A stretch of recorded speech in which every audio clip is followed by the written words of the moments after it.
Resiliência. Uma definição na física é a capacidade que alguns corpos têm de retornarem à sua forma original após algum tipo de deformação.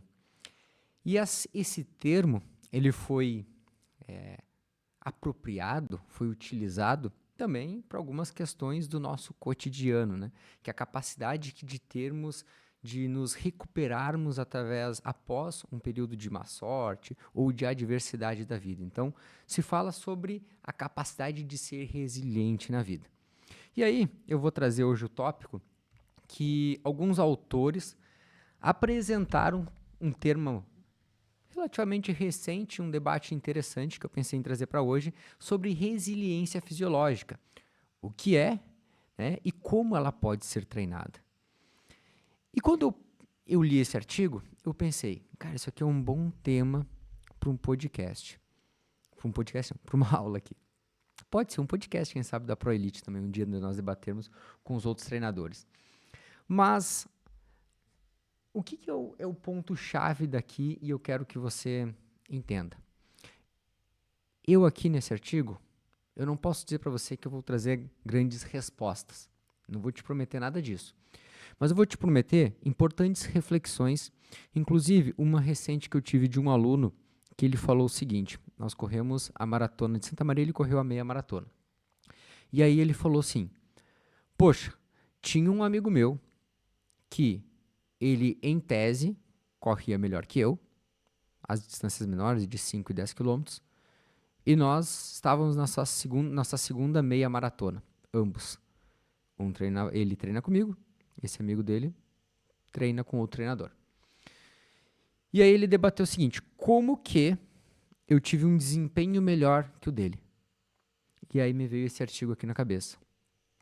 Sobre aspectos que influenciam onde muitas vezes indivíduos com o mesmo VO2 máximo, economia de corrida semelhante e outras variáveis fisiológicas que eu vou estar apresentando para você, mas que o desempenho, o resultado final, ele é diferente. E aí é um pouco da proposta que esse artigo traz, desse quarto elemento que seria a resiliência fisiológica. Eu vou estar trazendo e aprofundando um pouco mais neste conteúdo aqui. Se você não me conhece, meu nome é Felipe Fagundes, eu sou treinador de corrida, sou um dos treinadores da ProElite. Se quer conhecer um pouco mais a ProElite e se tornar meu aluno, no link da descrição você consegue dar esse próximo passo e aprofundar ainda mais a sua vivência na corrida e ser um dos orientados aí por mim ou por algum dos treinadores da ProElite. E se esse tema aqui, ele te interessa, não deixa de se inscrever no canal. Eu recentemente vi um dado onde mais de 70% das pessoas que assistem meus vídeos aqui no canal, elas não são inscritas no meu canal. Cara, então dá essa força aí.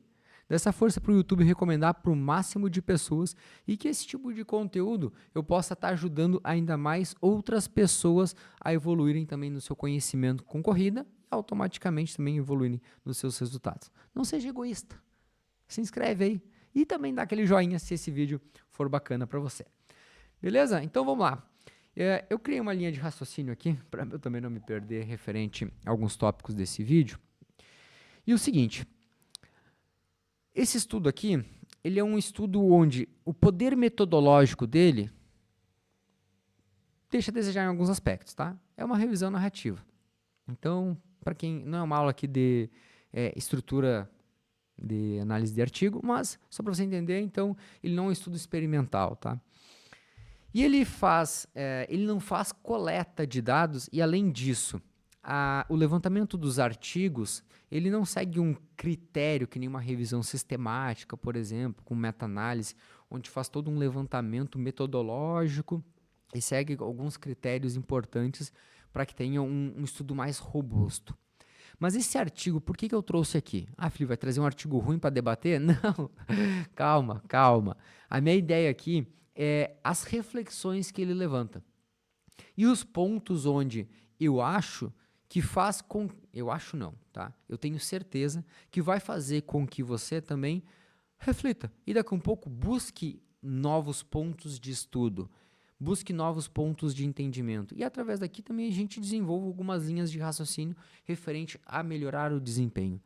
Seja para você que quer melhorar o seu desempenho na corrida, para você que quer correr mais rápido, mas eu sei que tem muitos treinadores que me assistem aqui também. Tem outros colegas aí de profissão que já me mandaram mensagem e gosto muito das mensagens que eu recebo lá no direct do meu Instagram ou que deixa algum comentário aqui no YouTube, referente a como eu estou contribuindo com a sua evolução acadêmica, com o seu conhecimento e até mesmo na sua prática diária aí com a corrida.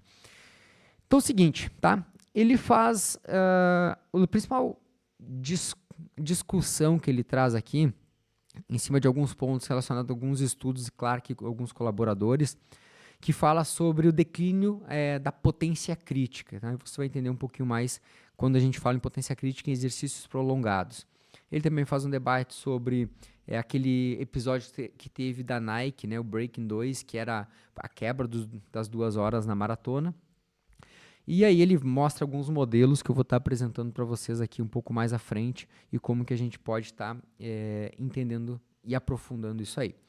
Quando eu falei no início desse vídeo aqui sobre a resiliência fisiológica ser o quarto elemento, eu estava me referindo ao modelo de Joyner, que ele fala lá na década de 90 sobre 3 fatores principais para que o desempenho de um corredor, de um maratonista, ele está diretamente influenciado por esses 3 fatores, tá? Que é o VO2 máximo, a economia de corrida e o limiar de lactato. Mas quando a gente aprofunda um pouco mais, ele vai para essa linha desse estudo aqui e ele fala assim, ó, explica por que 2 atletas com perfis fisiológicos semelhantes podem ter desempenhos distintos. Ou seja, o mais resiliente mantém suas capacidades por mais tempo sob fadiga. Então, aqui você já consegue entender por que a resiliência, como que eles acreditam que a resiliência fisiológica pode ser um fator determinante para um atleta ser campeão ou não, ou para você ter um resultado melhor ou pior do que outra pessoa. E aí eu trouxe o exemplo deste meu aluno e esse questionamento que ele me fez, e ele disse, será que o fulano está treinando errado? Será que ele está treinando mal? Será que isso? Será que aquilo? Enfim, aí começa o questionamento, né? Inclusive, essa pessoa veio também conversar comigo. E eu entrei em alguns detalhes, aprofundei sobre alguns pontos também referentes ao treinamento, com certeza, eu vou trazer aqui para vocês depois alguns aspectos de treinamento, mas que é multifatorial. Quando eu penso em desempenho, eu tenho que entender sempre que ele é multifatorial. E o multifatorial, ele passa por aspectos fisiológicos, metabólicos, nutricionais, imunológicos, hormonais, ou podemos dizer aqui endócrinos, né? E tudo isso, não pode se dizer que o simples fato da pessoa não ter feito um treino intervalado ou não ter feito um longão foi o que prejudicou o desempenho dele naquela reta final de prova, tá? E aí foi isso, a pessoa chegou me questionando, será que porque eu perdi aquele treino X e eu hoje não consegui bater o tempo? Ou será porque no treino intervalado Y eu não consegui correr dentro dos intervalos propostos? Calma, não é bem assim. Existem outros fatores. Mas vamos lá, eu vou aprofundando um pouquinho agora sobre alguns mecanismos fisiológicos, tá, que os autores destacam. E quando a gente pensa em mecanismos fisiológicos, eles destacam alguns e eu vou trazendo em tópicos aqui para você e debatendo um pouquinho sobre eles, tá? Mas ele fala sobre um primeiro, que é a fadiga muscular e o recrutamento de fibras do tipo 2. O que acontece? Pensa que quando você está correndo, e aí eu vou trazer principalmente para as provas de média e longa distância, tá? 21, 42 quilômetros. Então, você já deve ter percebido, se você é uma pessoa que corre, que quando você está num estágio mais médio para o final, ou seja, depois que ultrapassa 50, 60, 70% da prova, e muitas vezes é nesse momento onde boa parte dos corredores eles quebram, faz com que algumas situações no seu corpo apareçam, entre elas essa sensação muitas vezes de fadiga. E essa fadiga, muitas vezes, difícil de explicar.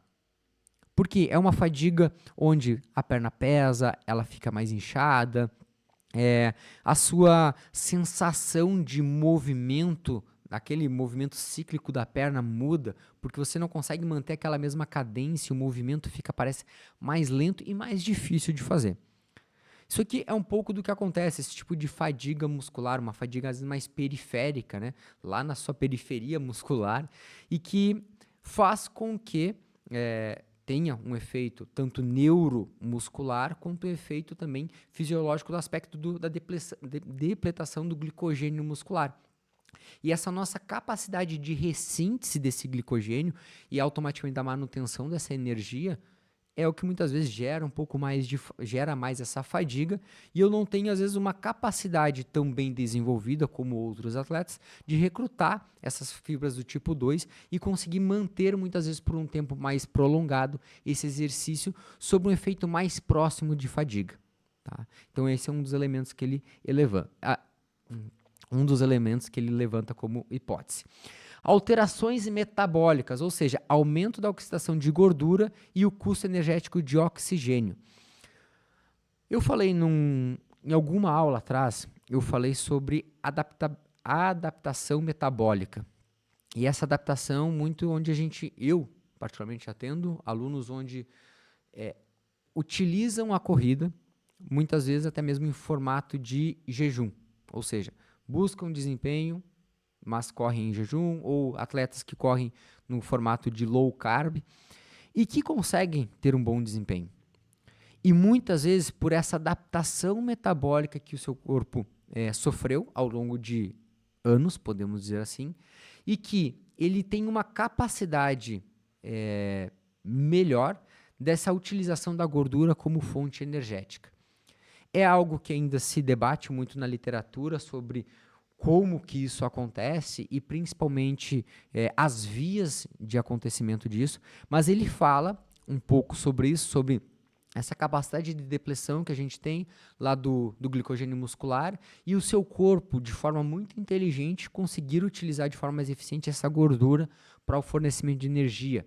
Claro que a gente sabe que vai ser um fornecimento mais lento, mas essa treinabilidade metabólica seria muito importante para um melhor desempenho no médio e longo prazo. E ele fala também sobre fatores que influenciam, tá? Que o terceiro, mudanças da biomecânica, ou seja, com a fadiga, esse atleta ele piora a economia de corrida, ou seja, a sua biomecânica ela fica piorada. E aí ele fala sobre elementos da amplitude de passada, porque nós temos estudos já que falam sobre quando eu altero tanto o indivíduo, se ele aumenta muito a amplitude de passada ou se ele dá uma passada muito menor do que a sua habitual, a sua economia de corrida ela modifica. Então mudar padrão de corrida, não necessariamente, eu já escutei muito de treinadores dizer, quer correr mais rápido, mais econômico, aumenta a sua passada. Nina, não. E os estudos já mostram muito bem claro. É a amplitude de passada que você está acostumado. Aumentou em torno de 10% ou diminuiu 10%, já altera a economia de corrida. Então, isso é um dos fatores biomecânicos que ele alerta aqui.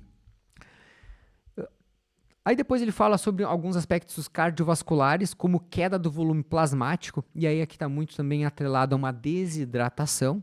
E é claro que, às vezes, vamos pensar, dependendo dos fatores climáticos aqui, né? Foi correr num local onde a umidade está muito alta, então já desidrata mais. Aí uma prova de longa distância, o indivíduo às vezes não tem uma treinabilidade muito grande também sobre essa reidratação durante o esporte, durante a corrida. E aí ele vai desidratar ainda mais e também uma alteração nesse volume plasmático, alterações também até mesmo no transporte desse oxigênio e automaticamente na perda de desempenho. Então, tudo isso são fatores que podem prejudicar esse desempenho, tá?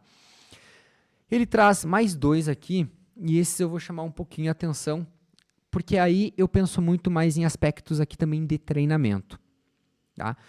Um deles é o fator que ele fala sobre a parte muscular, na rigidez muscular. E eu falei também num vídeo sobre isso, sobre como poderia ser melhorado essa rigidez muscular e tendínea através de um treinamento pensado para melhorar essa capacidade, né?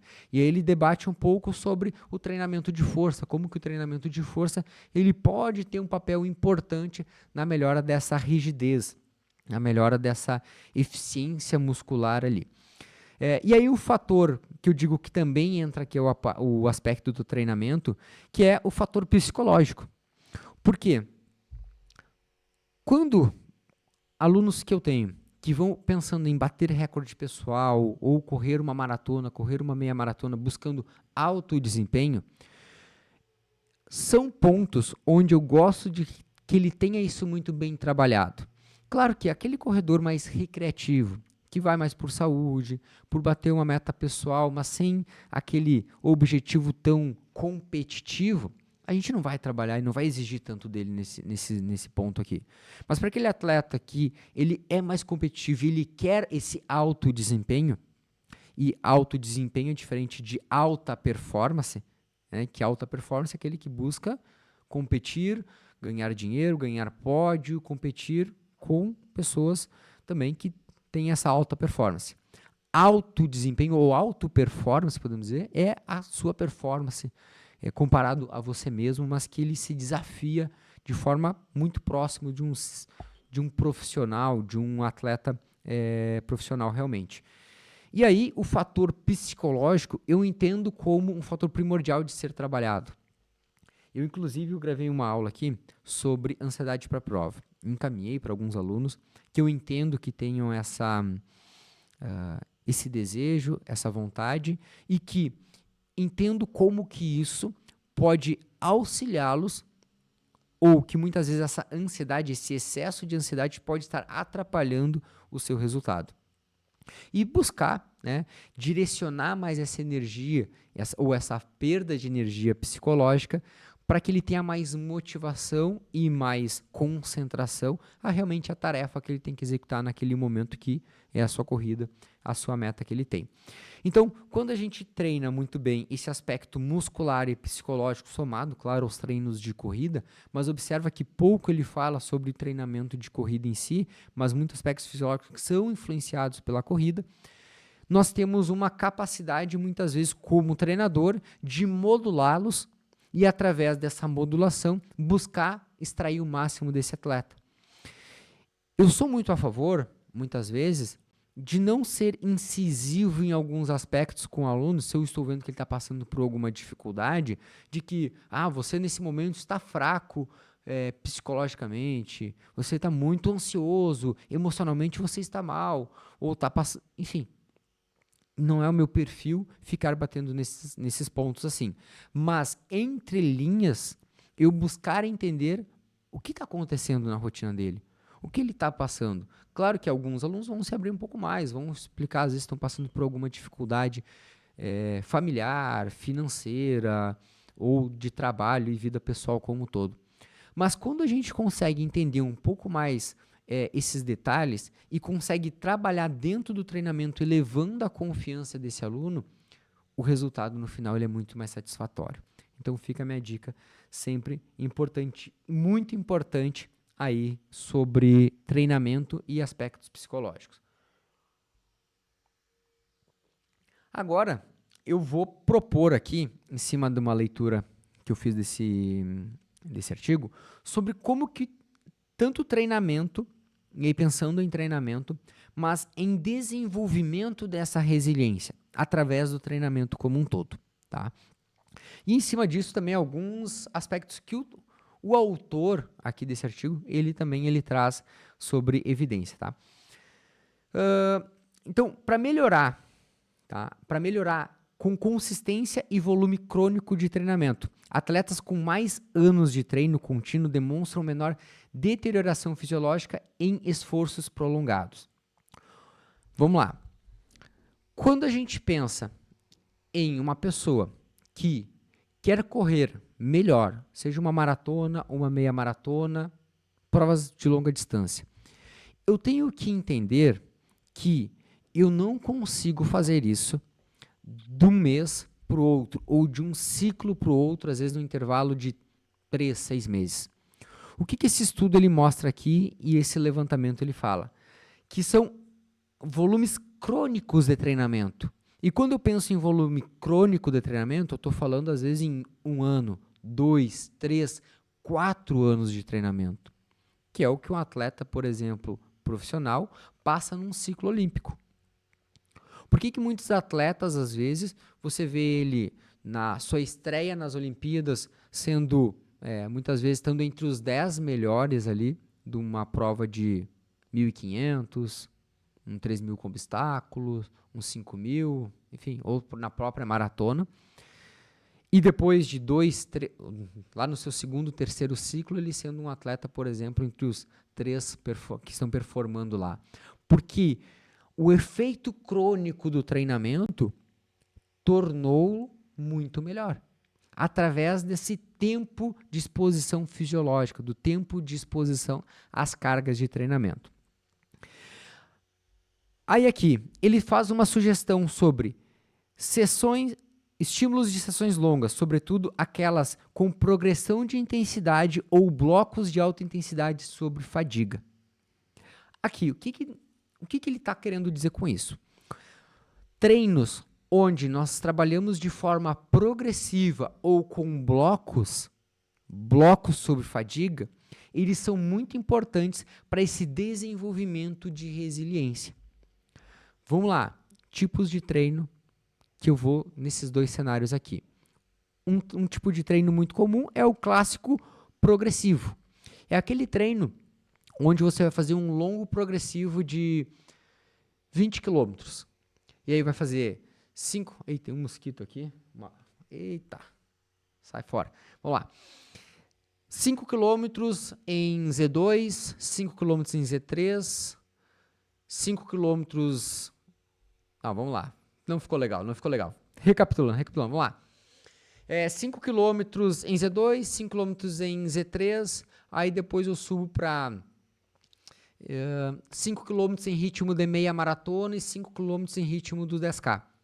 Porque o ritmo de Z4 ali, ele muitas vezes ele fica muito intenso.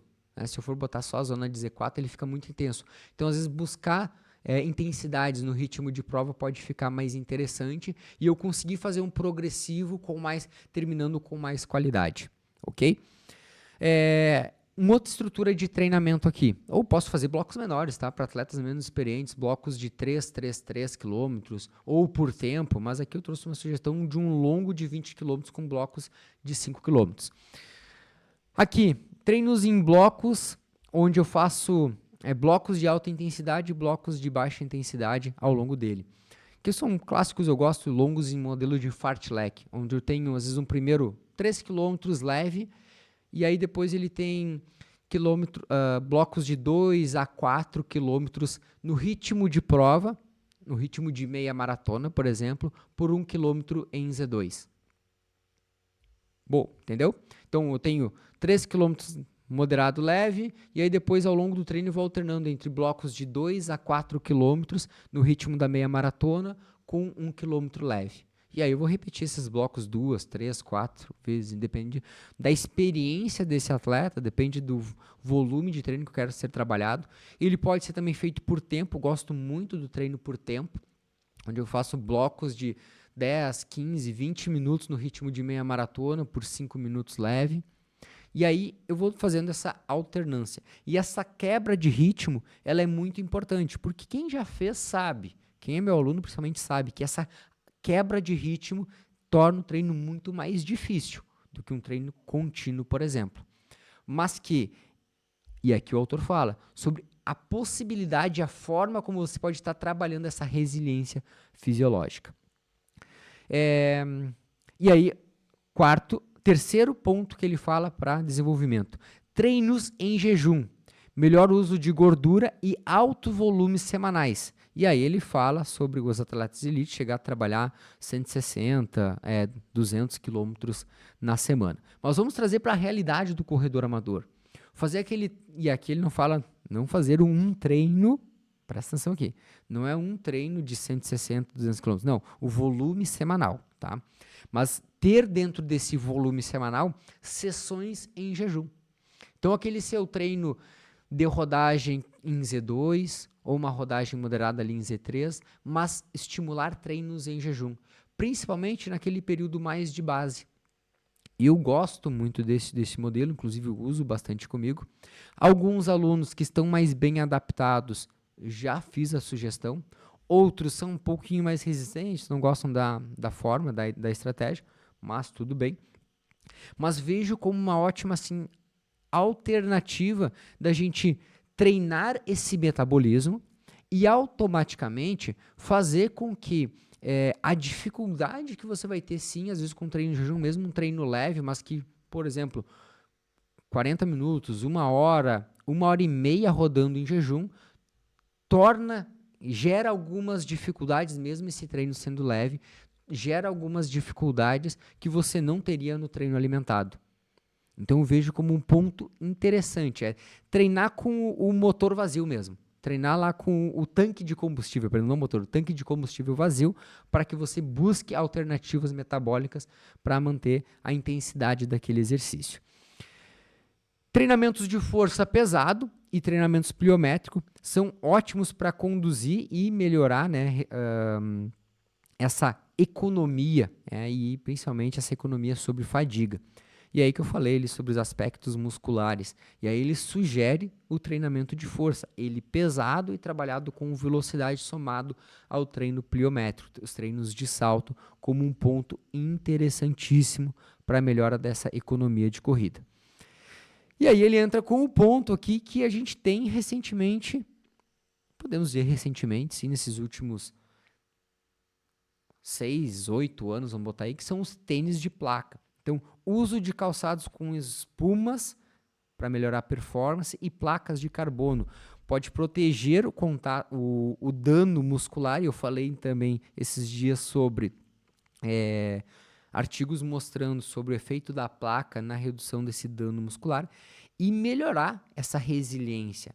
Porque a gente tem um fator onde também se debate o quanto esse indivíduo ele não fica muito mais confiante quando ele está com um tênis novo, aquela espuma nova, mais responsiva.